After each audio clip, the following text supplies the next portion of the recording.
most important part of the trainer's job is keeping the horse sound, ready to race, keeping the owners happy by winning, and keeping your help happy, and keeping your bills paid.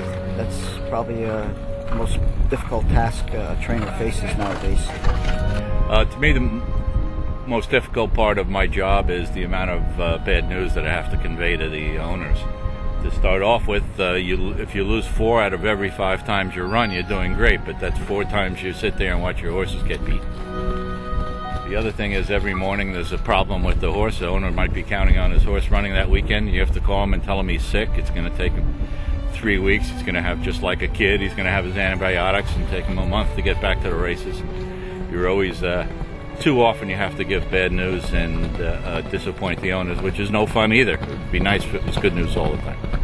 Most definitely the hardest part is giving owners, some bad news that a horse has gotten hurt or something like that, because we know that, that they put so much into the game and help us out. And honestly, for me too, is what's hard for me is in the wintertime when we're down on horses, is keeping everybody employed for the winter. It's so tough. It's tough on us and it's tough on them, so we kind of compromise between the hours that they work. It's just like every other business. It's so hard, but these people need jobs in an industry that seems to be contracting.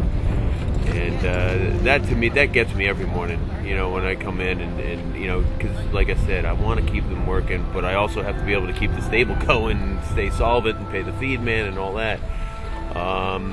So right now everything's pretty doggone difficult. It's not easy right now for anybody. I think the most challenging part of training today is the new owners that come into the business.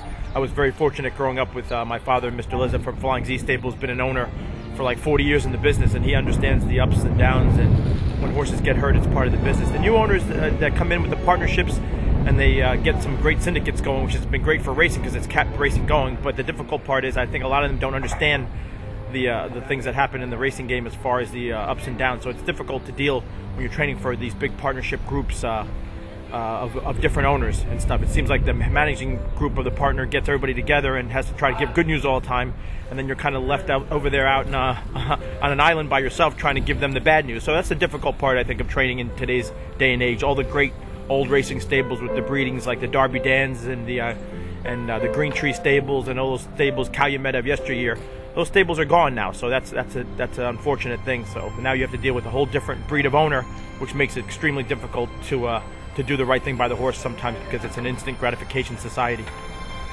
The most difficult part of the game for me is the politics of racing. I'm very fortunate. I've got some great help.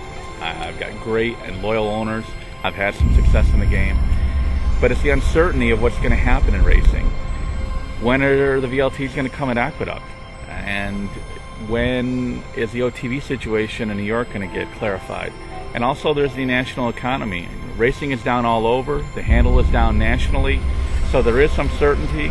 I'm very optimistic that things will get corrected. But I think, I've got 20 more years to go in the game, hopefully. And I've got a couple of kids, so I really enjoy what I'm doing, and I hope I can keep doing it.